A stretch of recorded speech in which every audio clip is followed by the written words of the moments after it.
বক ফুলের বড়া। প্রথমে বক ফুলের মধ্যেকার এই স্টিকগুলো বের করে নিতে হবে, না হলে বক ফুল খেতে তিতো লাগবে। চলো আমি এই স্টিকগুলো বের করে নিই। বক ফুলগুলো ভালোভাবে ধুয়ে নিতে হবে। বক ফুলগুলো আমার ধোয়া হয়ে গেছে, এবার আমি এটা শুকাতে দেব। তারপর এর প্যাটার্নটা তৈরি করে নিই। চলো। 2 চামচ বেসন দেব,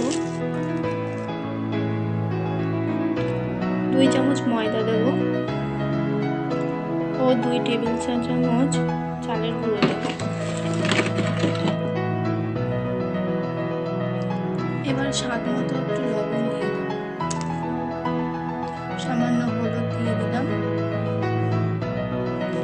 এবার দিয়ে দেব লাল লঙ্কার পরিমাণ মতো,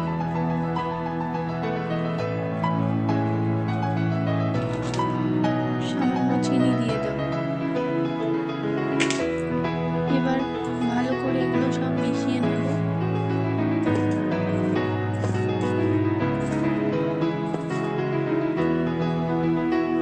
এবার এর মধ্যে পরিমাণ মতো জল দিয়ে দেখবে বেশি যেন পাতলা না হয়ে যায়, একটু যেন ঘন ঘন থাকে। প্যাটার্নটা ঠিক এমন হবে, দেখতে পাচ্ছ তোমরা। এবার কড়াইটা গরম করতে দিয়েছি, কড়াই গরম হয়ে গেছে। এবার পরিমাণ মতো তেল দিয়ে দেবো।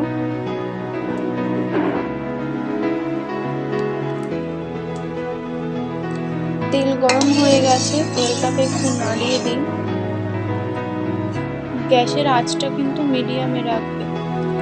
এবার এক এক করে বক ফুলগুলো ভালো করে প্যাকেটের মধ্যে ডোবাবো, ডুবিয়ে এইভাবে ছেড়ে দেবো।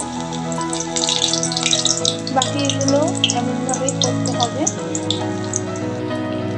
এপিট ওপিট ভালো করে একটু লাল লাল করে ভেজে নেবে।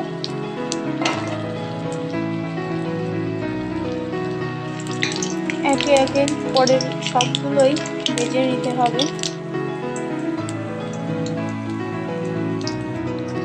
অবশেষে তৈরি হয়ে গেল বক ফুলের বড়া রেসিপি।